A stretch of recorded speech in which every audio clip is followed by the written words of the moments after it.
దేశమంతా ఉగాది పండగకి ముందు ఇంకొక పండగ కోసం వెయిట్ చేస్తుంది. అండ్ అందరికీ తెలిసిన విషయం RRR, చిన్న పిల్లాడి నుంచి ముసలాళ్ళ దాకా అందరూ వెయిట్ చేస్తున్న సినిమా ఇది. అండ్ ఎందుకు అంటే ఆబ్వియస్లీ ఇందులో ఉండే తారాగణం అండ్ అన్నిటికంటే ముఖ్యంగా దీనికి కథ మూలం ఎలా రూపొందించారు, ఎలా తీసుకొచ్చారు తెరపైకి అనే ఒక క్యూరియాసిటీ అండ్ ఒక ఎంచాంట్మెంట్ ఉంది ప్రేక్షకుల్లో. With great pride and with great honour, respect, we welcome భారతదేశంలోని అతి గొప్ప కథకుల్లో ఒకరు విజయేంద్ర ప్రసాద్ గారు. విజయేంద్ర ప్రసాద్ గారు నమస్కారం సార్. సార్ మీతో ఎప్పుడు మాట్లాడాలన్నా మీ సైలెన్స్లో మేము కొట్టుకుపోతూ ఉంటాం, ఏం ఆలోచిస్తున్నారు సార్ అని చెప్పి మీరు సమాధానం చెప్పే లోపల అనమాట. సార్ RRRకి ముందు చాలా రేడియంట్గా కనిపిస్తున్నారు మీరు, ఫుల్లీ కాన్ఫిడెంట్ అబౌట్ దీని ఇంపాక్ట్ ఎలా అనుకున్నారో ఎలా వెళ్తుందని చెప్పి. టెల్లస్ సార్, RRR కథ ఎలా మొదలైంది మీ దగ్గర? రాజమౌళి ఎప్పుడునండి సార్ సినిమా చేస్తుండగానే నెక్స్ట్ సినిమా కాదే ఏం చేద్దాం, ఎవరితో చేద్దాం చెప్పరా అంటూ ఉంటానండి. ఎప్పుడు చెప్పలేదండి. ఈ బాహుబలి రిలీజ్ అయిన తర్వాత ఏం చెప్పాడంటే మల్టీ స్టారర్ చేద్దామండి అన్నాడు. ఊహించిన కాంబినేషన్ లేదండి. రజనీకాంత్ గారు కమల్ హాసన్ అండి, సూర్య కార్తీక్ అండి, బాలకృష్ణ గారు ఎన్టీఆర్ అండి, చిరంజీవి గారు రామ్ చరణ్ అండి, ఇట్లా రకరకాల అన్నీ అనుకున్నానండి. ఫైనల్గా చెప్పాడు రామ్ చరణ్ ఎన్టీఆర్ అన్నాడండి.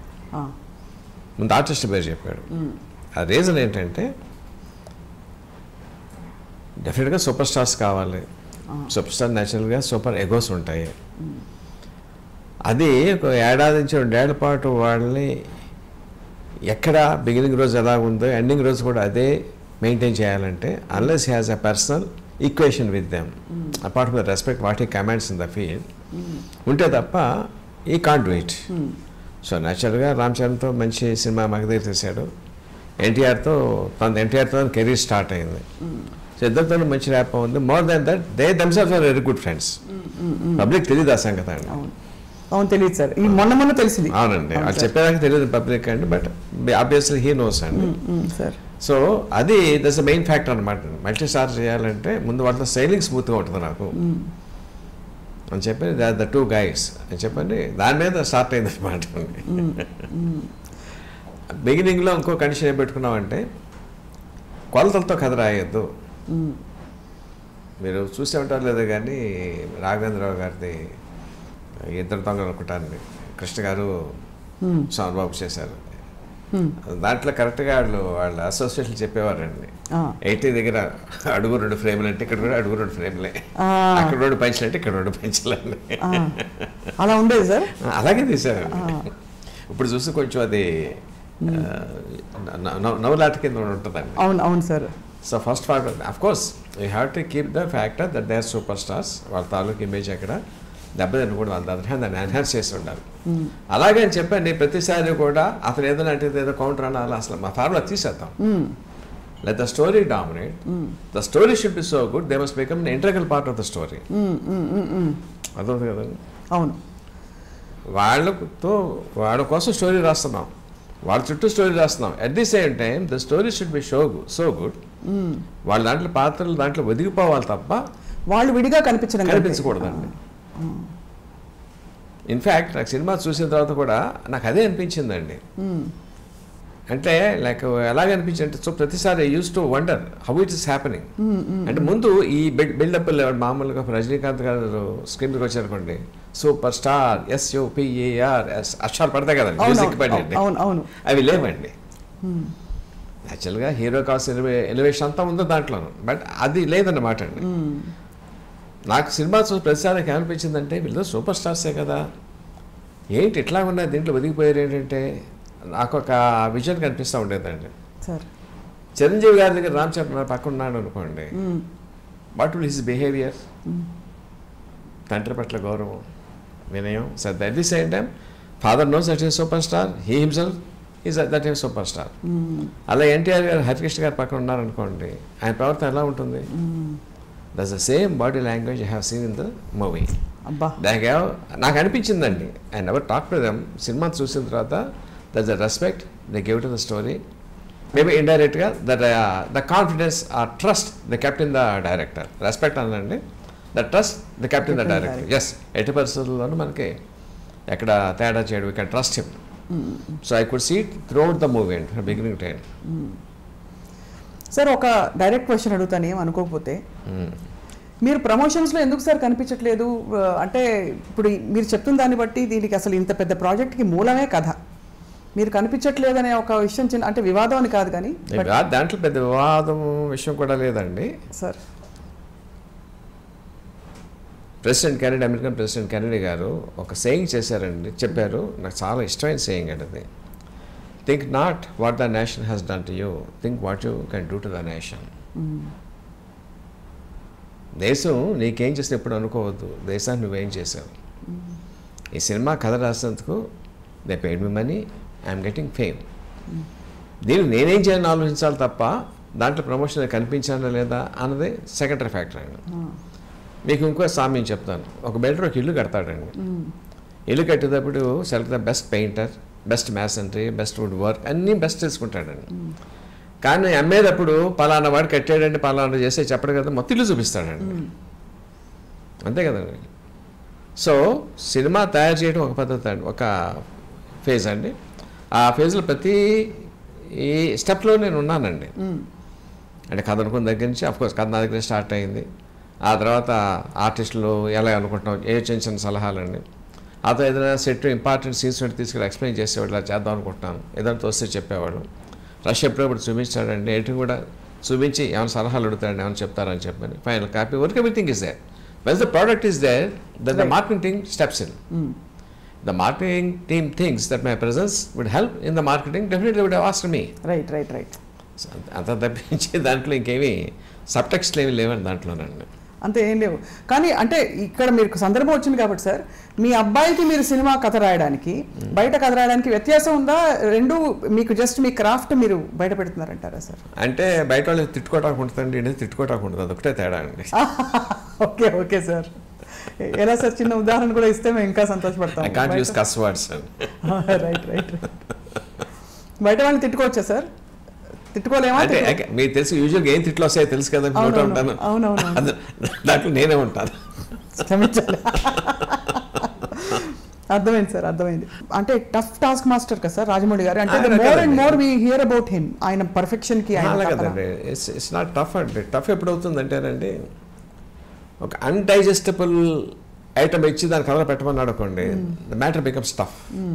ఇప్పుడు RRR కథ మీద ఎంతో మీకు ఐడియా ఉంది కదా, అల్లు సీతారామరాజు కొమరం భీం జీవితాల మీద ఆధారపడి తీసినటువంటి కథ. దీంట్లో అర్జెంట్ దేవేంద్ర ప్రత్యక్ష అయ్యండి నాన్నగారు అని చెప్పి అన్నాడు అనుకోండి, అలాంటి కనిష్ట అడిగాడు అనుకోండి, that becomes a tough job. అదే, అవును, మీకు అర్థమవుతుందండి. అర్థమైంది సార్. అంటే లాజిక్ కి లేదు పరిధికి అందని విషయం అన్నా చెప్తే కొన్ని చోట్ల అట్లాంటివి, అంటే I don't want to mention any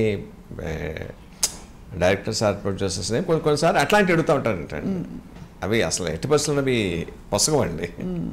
అందులో ఇది ఎట్లాంటిది అంటే feeling like a crossword అండి.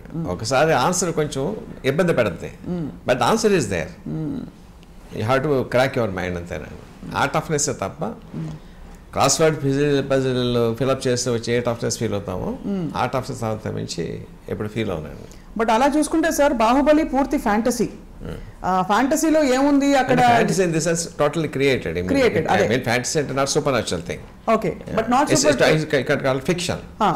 కాబట్టి ఆ ఫిక్షన్ లో మీరు జలపాతాల్లోంచి పాలు ప్రవహించినా ఎవరు ప్రశ్నించరు. కానీ ఇక్కడ ఒక వాస్తవ క్యారెక్టర్లు, అది కూడా దేశభక్తి అనే ఒక సజీవ ఎమోషన్ ని మీరు ఎలా కలిపారు సార్ కథలో? ఇది యథార్థం అనుకోవాలా, కాల్పనిక యథార్థం అనుకోవాలా? మన సినిమా చూడడానికి వచ్చేవాళ్ళే మనం కొంచెం బుర్ర ఇంట్లో పెట్టి సగటు ప్రేక్షకుడు అండి, బుర్రను పక్కన పెట్టి he comes to get ఎంగ్రాస్ in the movie. Right. అది నవ్వు అవనివ్వండి, ఎమోషన్ అవనివ్వండి, ఒక అందమైన పాట అవనివ్వండి, ఇంకోటి రొమాన్స్ అవనివ్వండి, గాట్స్ ఎంగ్రాస్ ఇన్ ద మూవీ. మనం ఎప్పుడు కూడా సినిమాకి వచ్చేప్పుడు అండి, ప్లస్ మన సపోజ్ గాంధీ గారు ఉన్నారండి, వీ నో గాంధీ గారు has his own setbacks, but సినిమాలో మనం want to see him larger than life. అవును, అవును, అంతే కదండి. అవును sir. But we know Alluri Sitaramaraju గారు, కొమరం భీమ్ గారు, we know what they are. But అది చూడటానికి మన ఇష్టపడమండి స్క్రీన్ మీద అండి. ఒక దెబ్బ కొడితే 100 మంది ఎగిరిపోవాలి అని చూస్తాం. అన్నీ చూడాలని కోరికతోనే వస్తాం, అది సాటిస్ఫై చేయాలండి. అవును. ఎందుకంటే మళ్ళీ తిరిగి మనం రివర్స్ ఇంజనీరింగ్ చేసేదాన్ని అలాంటి ఆయన గొప్ప ఆయన దేశం కోసం త్యాగం చేశారు, అది ఇన్స్పిరేషన్ మనం కూడా తీసుకోవాలి, ఆ దేశం కోసం మనం కూడా ఏదో చేయాలి అనేటువంటి ఒక రైట్ సార్ దేశభక్తి రగిల్చాలి ప్రజల్లో. రండి మన సినిమా ఎంతో కొంత సినిమా చూసేవాడిని వాళ్ళ తాలూకు మనసు ఎలివేట్ చేయాలండి. రైట్. అది ఏ యాంగిల్ ఉన్నండి, ఒక త్యాగం ఉన్నవండి, ఒక ప్రేమ ఉన్నవండి, దేశభక్తి ఉన్నవండి, అంతే తప్ప అండి చెడగొట్టే సినిమా 80% కాకూడదండి. అది that we believe 100% believed. But sir while creating the characters, please continue to. పర్లేదు. వైల్ క్రియేట్ ఈ పాత్రల్ని సృష్టిస్తున్నప్పుడు వీళ్ళు నిజంగా ఇలా ఉండుంటారని రిసెర్చ్ చేసి వీళ్ళ హావభావాలు, వీళ్ళ నడవడికలు, వాళ్ళ కోసం రాసిన కొమరం భీం పాట రిసెర్చ్ చేయడానికి there is no matter on them available. Right. Especially ఇంకా అల్లూరి సీతారామరాజు గారి మీద కొంచెం తప్ప కొమరం భీం చాలా స్కాంటీగా ఉంటుందండి. అవును అవును చాలా స్కాంటీగా ఉంటుంది. అది మనకు అక్కర్లేదండి. బట్ కొమరం భీం అన్న పేరులోనే ఒక సౌండ్ ఉందండి. చరిత్ర తెలియని వారు కూడా ఈ నైజాం తాలూకు దురాగత ఎదురుగా పోరాడిన యోధుడు, ఒక వీరుడు అని ఉందండి. ఆ ఇమేజ్ని ఇంకో 100 రెట్లు పెంచాలి మనం అండి. అవును అవును సార్.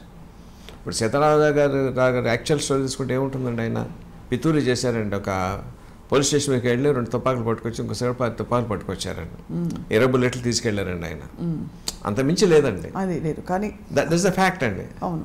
బట్ చూపిస్తే బాగోదు. అది మన మనసులో ఏదైతే ఆల్రెడీ కృష్ణ గారు మనకు ఇమేజ్ పెట్టారండి, అవును, దాటి ఉండాలండి. అయితే ఆ టచ్ చేయకూడదండి క్యారెక్టర్ని. సో భావితరాల వాళ్ళకి ఎస్పెషల్లీ యూత్ కానీ ఇట్లాంటి మహానుభావులు త్యాగాలు చేసి ఉన్నారు. మనం కూడా మన దేశం ఏదైనా మనం చేయాలి అన్న ఎంతో కొంత ఇన్స్పిరేషన్ క్రియేట్ చేయగలం, చేయాలి, చేసాము అని 3 నమ్ముతాను నేనండి. ఇక్కడ ఒక సందేహం కలుగుతుంది సార్, ఈ ఇద్దరు వీరులనే ఎంచుకోవడానికి, అందులో పాన్ ఇండియా సినిమా ఇది, మనకి దేశవ్యాప్తంగా అనేక ప్రాంతాలలో ఇది నేను క్రియేట్ చేసింది కాదండి. 2 హీరోలు కథ అనుకున్నాం. ఏదో చిన్న లాక్లు చెప్పాను నేను. హీ ఫౌండ్ రాజమౌళి తెలుసుకున్నానండి. ఇది ఇద్దరు హీరోలు కదండి, ఆయన మనసు ఎందుకు పుట్టిందో చూస్తే ఇద్దరు ఎట్ ఏ టైం 2 సంవత్సరాల పాటు కనిపించకుండా ఎక్కడికో వెళ్ళిపోయారు. ఆ శూన్యం. ఈస్ట్ గోదావరి నుంచి ఆయన ఎక్కడికి వెళ్ళో తెలియదు, కొమరం భీం ఎక్కడికి వెళ్ళాడో తెలియదు. Nobody knows wear the vent. యాక్సిడెంట్లో వాళ్ళు కలుసుకుని ఉంటే ఒకరి ద్వారా ఒకరు ఇన్స్పైర్ అయితే బాగుంటుంది కదా. అవును. మనం ఇద్దరు ప్రేమించే వ్యక్తుల మధ్యన కామరేటరీ కుదిరిందని అంటే ఫిక్షన్ అవునండి, బాగుంటుంది కదా. బాగుంటుంది. అది. సో ఇప్పుడు మీరు టీ తీసుకుంటూ మాట్లాడండి sir please. I don't want to flood you with questions. ఇప్పుడు దీనిలో ప్రధాన అంశం సార్, 2-3 సగటు ప్రేక్షకుల్ని, వాళ్ళని అనలిస్ట్ని అడిగితే వాళ్ళు చెప్పింది ఏంటంటే ఇక్కడ స్నేహబంధం అన్నది ప్రధాన అంశం అంటున్నారు. ఇక్కడ దేశభక్తి, స్నేహబంధం, ఈ రెండింటిని బేరీజ్ వేస్తే మీరు దేనికి ఎక్కువ ప్రాధాన్యత ఇచ్చారు? ఈ 2 ఎమోషన్స్కి ఇప్పుడు ప్రస్తుతం ఉండే కాలమాన పరిస్థితుల్లో మన సమాజంలో are people receptive to great things like this అనే ఒక ప్రశ్న ఇది నిజంగానే కలిగింది సార్ నాకు. ఎందుకంటే ఇటీవల వచ్చిన కొన్ని సినిమాలు, ఇప్పుడు కమ్ముకున్న కొన్ని పరిస్థితులు, వీటి నేపథ్యంలో సార్ అఫ్కోర్స్ ఇది మొదలై 2 ఏళ్ల క్రితం. ఒక విషయం అండి సార్, ఏ విషయాన్ని ముందు మనం నమ్మాలండి మన మనసులో. Correct sir. Right sir. మనం నమ్మకుండా అది మనం చేసామనుకోండి వికటిస్తుందండి. ఫర్ ఎగ్జాంపుల్ చెప్తాను, రామ్ గోపాల్ వర్మ గారు శివ సినిమా తీసినప్పుడు ఆయన తాలూకు జీనియస్ని ఒప్పుకోవడానికి ఫీల్డ్ సిద్ధంగా లేదండి. Right sir. సెంతికిట్ అయింది ఇది రామ్ గోపాల్ గారు. ఆ దీపం చటర్జీ ఆయన సౌండ్ ఎఫెక్ట్స్ చేశాడు, ఆయన పట్టురండి అన్నారండి అందరూ. రండి దీపం చటర్జీ ఆయన సౌండ్ ఎఫెక్ట్స్ ఇస్తే శివాంత్ హిట్ అయిపోద్దని చెప్పి వాళ్ళు నమ్మించేసుకున్నారనమాట. Because they didn't want to acknowledge the genius of Ram Gopal Varma. అర్థమైంది కదండి. అర్థమైంది సార్. అలాగా ఎదురు సీతారామరాజు కొమరం భీం పేరు పెట్టి సినిమా హిట్ అయిపోద్దని మనం అనుకుని మేము స్టార్ట్ అయ్యామనుకోండి, సినిమా డెఫినెట్గా ఫ్లాప్ అవుతుంది. వాళ్ళ గొప్ప వ్యక్తులుగా మనం చూపించాలి, వాళ్ళ తాలూకు త్యాగాల్ని ప్రజలకు ఒకసారి గుర్తు చేయాలి అన్న సిన్సియర్ భావంతో ఎప్పుడైతే స్టార్ట్ అయ్యామో you can't go wrong. Absolutely not sir. అంటే రాంగ్ ప్రసక్తే ఉండదు sir. It is just that how big right it is. అంటే ఆబ్వియస్లీ రాజమౌళి గారిది మీది స్టాండర్డ్, మీరు చేసిన వర్క్లోనే, మీరు చేసిన కథల్లో ప్రూవ్ అయిపోయింది. కానీ ఇవన్నీ ఏమిటంటే అంతకు మించి ఆ దాని వెనకాల సైన్స్ చెప్తున్నాను, దానికన్నా ఎమోషన్ చెప్తున్నాను సార్. వాళ్ళ దాని గొప్పతనం మనం నమ్మాలి, ఆ నమ్మిన దాన్ని సిన్సియర్గా పోర్ట్రేట్ చేయాలండి. జస్ట్ ఆ పేరు పెట్టుకుంటే సరిపోదండి, అది చెప్తున్నాను.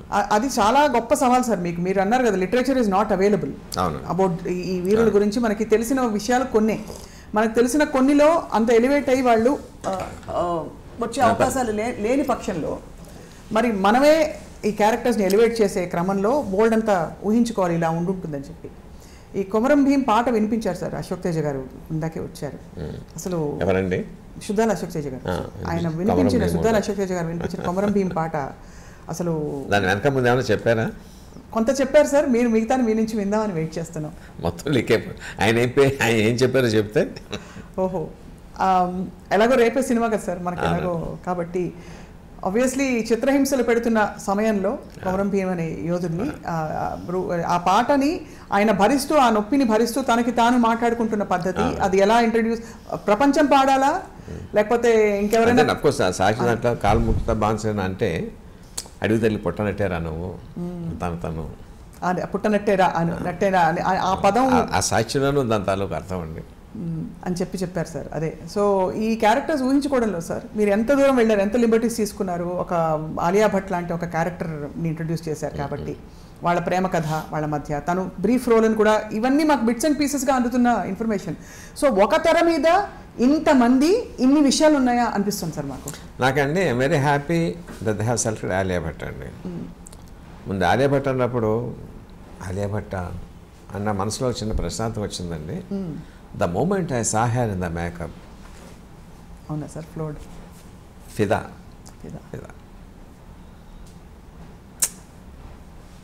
ఇప్పుడు కూడా నాకు ఎన్నిసార్లు స్క్రీన్ చూస్తాను సార్, నాకు ఏడుపు వచ్చింది సార్. ఇప్పుడు కూడా నాకు అర్థమవుతుంది. The utter innocence, utter commitment towards her బావ, the way she projected on the screen.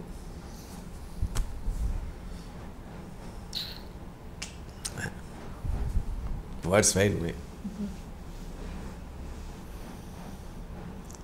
అమృతం చుక్కలు అంటాం చూడండి, ఆవిడ చాలా తక్కువ లెంత్ సినిమాలో అండి, బట్ ప్రతిసారి కూడా అలా లేస్తుంది పైకి అండి. షీఈ్ అ ఫెనామినల్ యాక్టర్ కదా సార్, అంటే యాక్ట్రెస్ అంటే. బట్ మీరు ఊహించిన సీత అక్కడ కనిపించడం, కానీ నేను ఊహించిన దానికన్నా చాలా ఎక్కువ చూపించేసేస్తుంది ఆవిడ. నీ జీవితంలో ఎప్పుడు ఎవరు షూటింగ్ చూడటానికి వెళ్ళా, మా అబ్బాయి షూటింగ్ చాలా రేరుగా వెళ్తానండి. ఆవిడ చూడటం కోసం వెళ్ళాను నేను షూటింగ్ అండి. రష్ చూసిన తర్వాత నా జీవితంలో ఇంతవరకు ఎవరితో సెల్ఫీ తీసుకోలేదండి, ఆవిడతో తీసుకున్నాను నేను. బా, ఎంత గ్రేట్ విషయం సార్. అయితే తనకి ఎంత గ్రేట్ అంటే ఆలియా భట్కి మీలాంటి, మీరు ఇన్ని కథలు, ఇంత ఎక్స్పీరియన్స్, చాలా చాలా I moved sir beyond words. Sir, what is so special about her acting sir? అంటే మీరు ఏమైనా చెప్పలేదండి? ఆవిడదా అండి, ఇట్స్ డివైన్ అంతేనండి. అంటే ఆవిడ పూర్వజన్మ ఫలం అంటాను, పూర్వజన్మ పుణ్యం చేసుకుంటుంటే వాళ్ళ తల్లిదండ్రులు కానీ ఆవిడది కానీ అంట, అంతే తప్ప బయట చూస్తే అంత అల్లరి పిల్లలు, అంత కోతి ఇంకొక పిల్ల ఉంటుంది. You can't imagine. అవునా? You can't imagine. కోతండి, కోత సార్ అంటే కోతంటే ఐ మీన్ అల్లరి చేయట్లేదు. But the moment she dons the makeup, Seethamma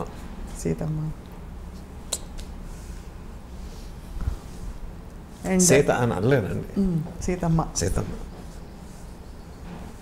చాలా గొప్ప చాయిస్ సార్. అసలు ఎలా స్ఫురించిందో రాజమౌళి గారికి, అంటే ఆవిడనే తీసుకోవాలని. అదృష్టం అండి. I don't think any other artist would have done the same. మనకున్న కంటెంపరీ ఆర్టిస్ట్లో దట్ ఫీలింగ్ ఆఫ్ డివైనిటీ, పతివ్రత, సాధ్వి. It's great sir. I mean we're looking forward to seeing her on screen. చాలా సార్. RRR, 3 ఆర్లు, మీకు 3 సమానం అని చెప్పచ్చా? అంటే ఈ ప్రాజెక్ట్ వరకు అంటే అండి, వర్క్ పరంగా, వాళ్ళు చేసిన జస్టిస్ పరంగా. RRR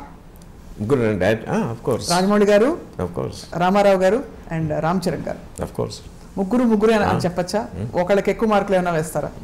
లేదండి, అందరూ బాగా చేశారు.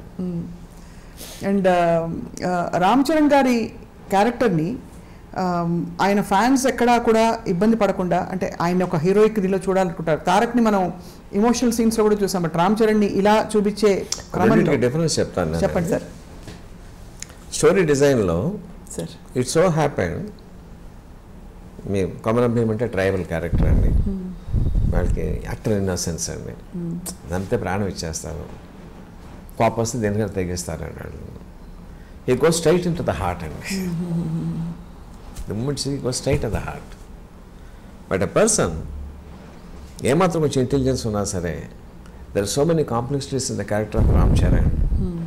They keep on appreciating him. అబ్బా అబ్బా అబ్బా ఏం చేసి నెత్తిన పెట్టుకుంటారండి, యాక్టింగ్ నెత్తిన పెట్టుకుంటారండి. ఎన్టీఆర్ ఇంటి పిల్లడు అనమాట అండి. They take him to the heart and there's a difference. They're both complementary. They're not against each other and the characterizations. అంతే నిప్పు నీరు అన్నా చూడండి. అవునవునవును. అంటే ఈ మాట సెంధిల్ కుమార్ గారు మనం మాట్లాడుతున్నప్పుడు కూడా ఇంచుమించు ఇలా ఎక్స్ప్లెయిన్ చేసి చెప్పారు, బట్ మీ అంత విపులంగా కాదు, వారు మితభాష కాబట్టి. But he was talking about camera ముందుకు రాగానే ఎన్టీఆర్ ఇలా ఎమోషన్తో ఈ టేక్స్ ఓవర్, వెరాజ్ రామ్ చరణ్ మెల్లిగా అంచెలంచెలుగా you develop that love and affection. ఎల్లి కొద్దీ కూడా గౌరవం పెరిగిపోతూ ఉంటుంది రామ్ చరణ్ మీద.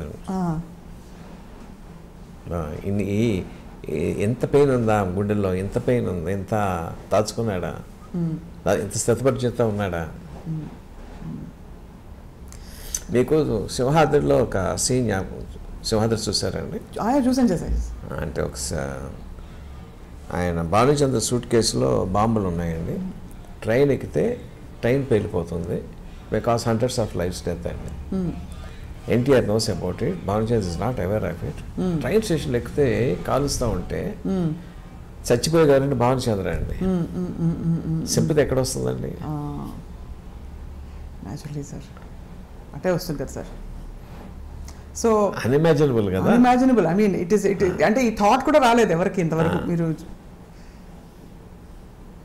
అలా ఉంటుంది సార్. ఇది ఇప్పుడు ఈ సినిమాలో ఎదురం వచ్చిన that is the you can imagine. Sir ఇలాంటి మెగా ప్రాజెక్ట్స్లో ఆబ్వియస్లీ కీరవాణి గారు, మీరు, రాజమౌళి గారు అనగానే ఒక స్థాయి ఊహించేసుకుంటారు.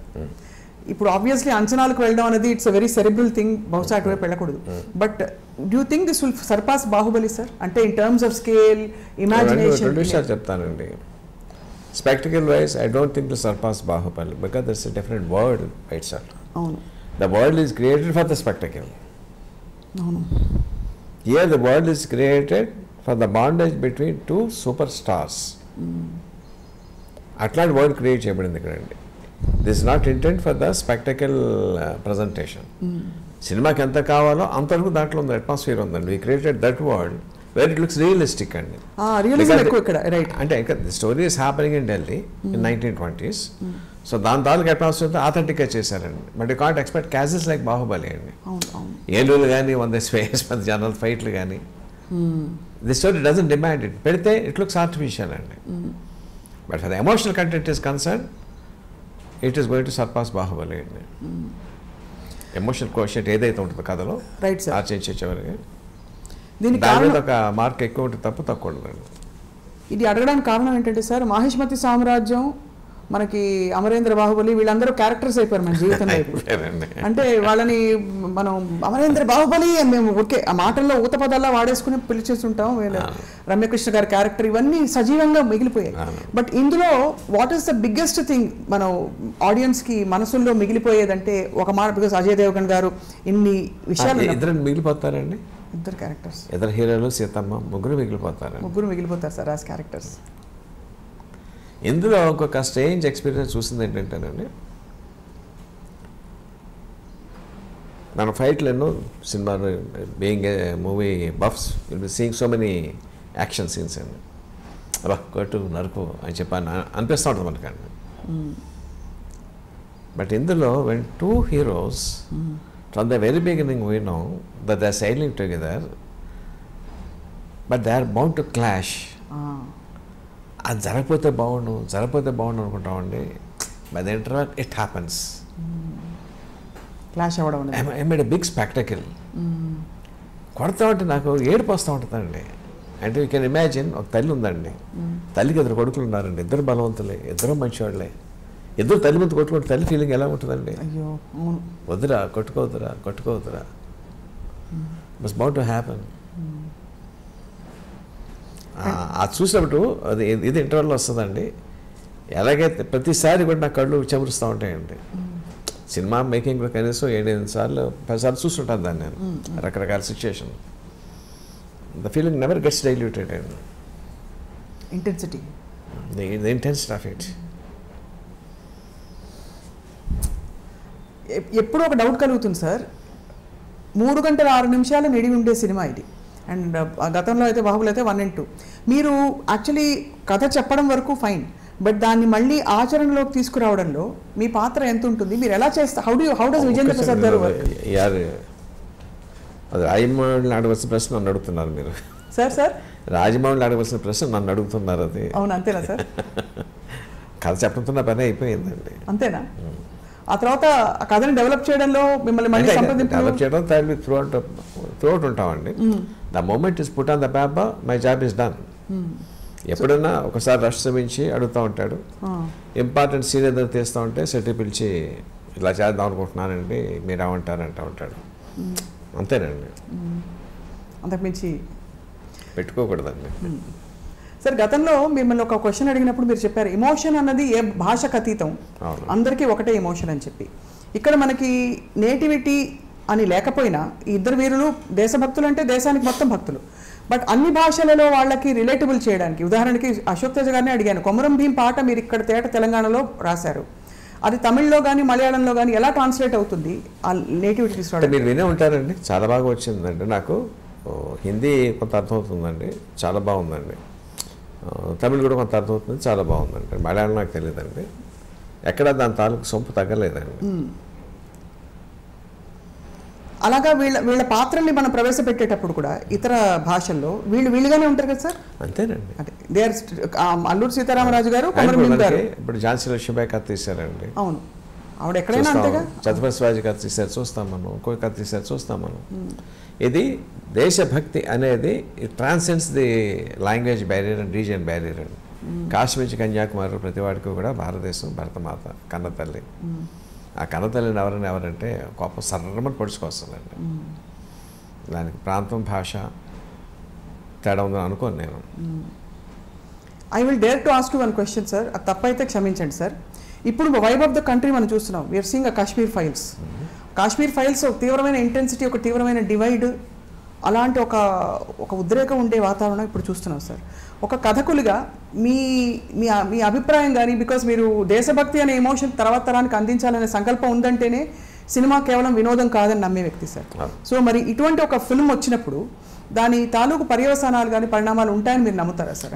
అంటే మీరు అంటే ఎక్కడో స్టార్ట్ చేసి ఎక్కడికి వచ్చారు మీరు సార్? కాశ్మీర్ ఫైల్స్ అన్నారు, ముందు నా సినిమా ఇంకా చూడలేదండి. చూడలేదు sir. I know it's blockbuster అండి. బ్లాక్ బస్టర్ కూడా ఇంకా దానికి ఇంకేదో ఉంటుంది. అవును సార్, అవును sir. Something for this thing. ఇప్పుడు దీని తాలూకు ఏదైతే రిపర్కషన్స్ అంటున్నారు ఏంటో నాకు అర్థం కాలేదు. అంటే humanities is going to divide people by communities, by language, by religion, nothing of the sort. అసలు ఆ డౌట్ ఎందుకు వచ్చింది మీకు? RRR గురించి కాదు సార్, కాశ్మీర్ ఫైల్స్ మీరు చూసున్నారు అనుకుని మన సినిమా కాదండి. Let's not discuss about that. Yeah that's fine sir. దీంట్లో ఎట్లాంటి వచ్చే అవకాశం ఉందో మీకు అసలు ఆ థాట్ ఎందుకు వచ్చింది? దీంట్లో వస్తుందని కాదు సార్, అలాంటి సినిమాలు ఉన్న టైంలో డివైడ్ వచ్చే సినిమాలు మూవీ బై ఇట్సెల్ఫ్ అండి. అది మూవీస్ బేసింగ్ అంటే రియలిజం చూపించినప్పుడు సార్, మనం నిజ జీవిత సంఘటన రియలిజం కాదు కదా నాకు కావాల్సింది. మన వీరుల తాలూకు హీరోయిజం లేపుతున్నాం ఇంకా పైకండి. We're setting an example to the modern youth. మనం కూడా ఇలా ఉండాలి, దేశం కోసం త్యాగాలు చేయాలి అనే ఒక ఎగ్జాంపుల్ రోల్ మోడల్ క్రియేట్ చేస్తున్నాం అనమాట. సో రోల్ మోడల్ క్రియేట్ చేసినప్పుడు కూడా అద్భుతంగా క్రియేట్ చేస్తాం sir. Even though there could have been some flaws, we don't mention the flaws. అంతే కదా సార్. అండ్ ఫైనలీ సార్, ఈ సినిమా రోల్ అవుట్ మనకి 2-2.5 సంవత్సరాలు పట్టింది కదా సార్. అంటే కరోనా 2 ఏళ్ళు తినేసింది. So how was the waiting sir? Obviously మీరు చాలా ఫ్రస్ట్రేటింగ్ గా ఉంటుంది కదా సార్. కరోనా టైంలో of course I met you a few times. For in other context and అప్పుడు చూశాను మీరు సీత కథ కూడా డెవలప్ చేస్తున్నారు. బట్ ఎలా ఉంటుంది సార్ 2 సంవత్సరాలు వెయిట్ చేయడం, మీరు సృష్టించే కొమరం భీమ్ గారు, మీరు సృష్టించే అల్లూరి సీతారామరాజు గారు తెరపైకి రావడానికి ఇంత టైం పట్టిందని? Waiting and waiting, just waiting. Waiting is over after few hours. And what is your next one sir with Rajamouli గారు? అంటే నేను ఇండివిజువల్గా స్టోరీస్ రాస్తున్నాను నేనండి, several projects I mean too. But next one with Mahesh Babu will be bigger అని announce చేశారు రాజమౌళి గారు. చేశాడండి, నా దృష్టిలో రాస్తానండి. అంతేనా సార్? వాడి దగ్గర ఇది గ్యారంటీ లేదండి, చేస్తాను వరకు. అవునా సార్? మీరు డిసప్పాయింట్ అవ్వరా సార్ ఎప్పుడు? అంటే అబౌవ్ ఎవ్రీథింగ్ మీరు యువర్ డాడ్ అండ్ సన్, నాన్న కొడుకులు. ఒకటండి, యాజ్ ముందు తండ్రిగా వాడి మంచి కథ రావాలి. వేరే చోట నుంచి నాకన్నా మంచి కథ వస్తుంది అనుకోండి, ఐ షుడ్ వెల్కమ్ ఇట్. రైటర్గానే రాయలేకపోయిన బాధ కన్నా కూడా నా కొడుకు మంచి కథ దొరికిందని ఆనందించాలి నేను. ఎప్పుడు వచ్చే డౌటే సార్, మిమ్మల్ని అడిగారు కూడా చాలామంది, విజేంద్ర ప్రసాద్ గారే ఎక్కువ సినిమాలు ఎందుకు తీయరండి డైరెక్ట్ చేయడం, మీరే కథకులు అయినప్పుడు మరి మీరు అనుకున్న కథని పేపర్ మీద పెట్టి డైరెక్ట్ చేస్తే ఇంకా పెద్ద పెద్ద ప్రాజెక్ట్. అది కాదండి,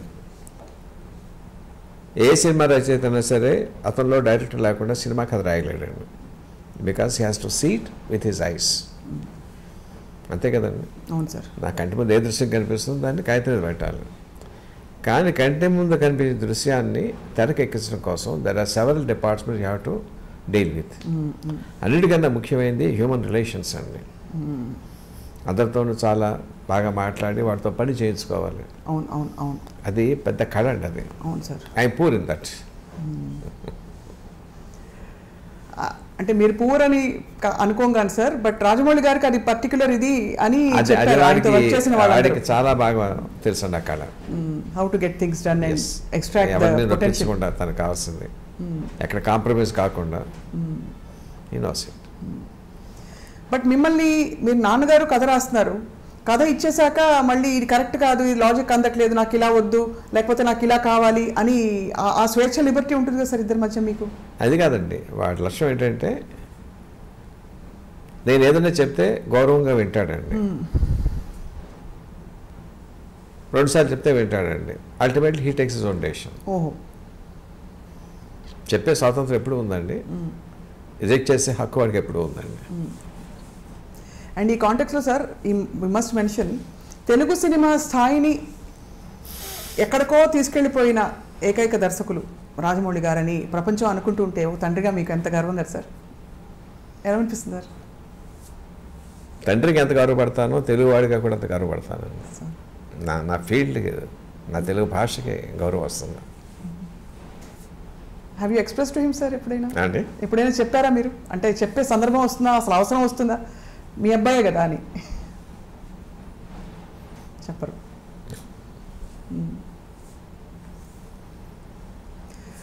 but we are all curious sir to see RRR అనే ఒక మ్యాగ్నమ్ ఓపస్.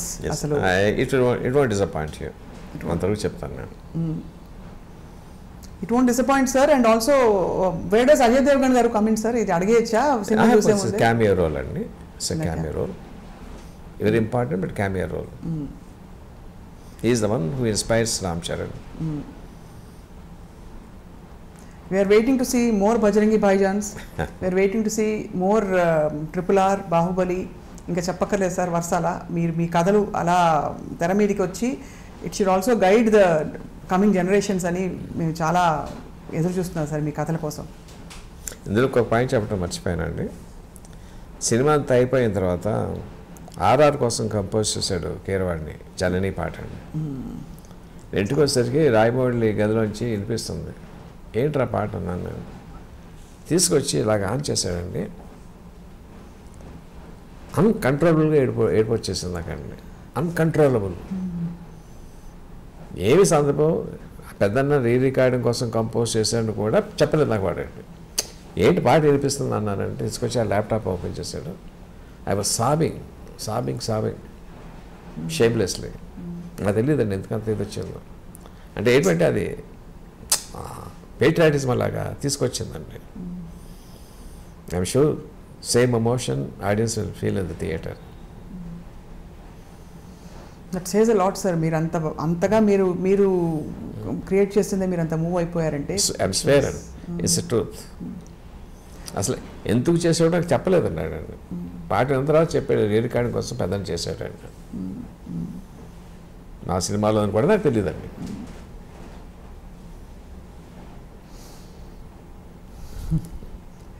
మీరు ఆలియా భట్ గారి గురించి కంటతడి పెట్టారు sir. And obviously it is a very emotional movie. అది క్లియర్ అయిపోయింది for audience and much needed emotion now. మళ్ళీ ఇప్పుడు కూడా వస్తుంది. ఇప్పుడు కూడా వస్తుంది సార్. దొంగముంట ఎంత ముద్దొచ్చేసే మీరు ఆ మాట అంటారు సార్.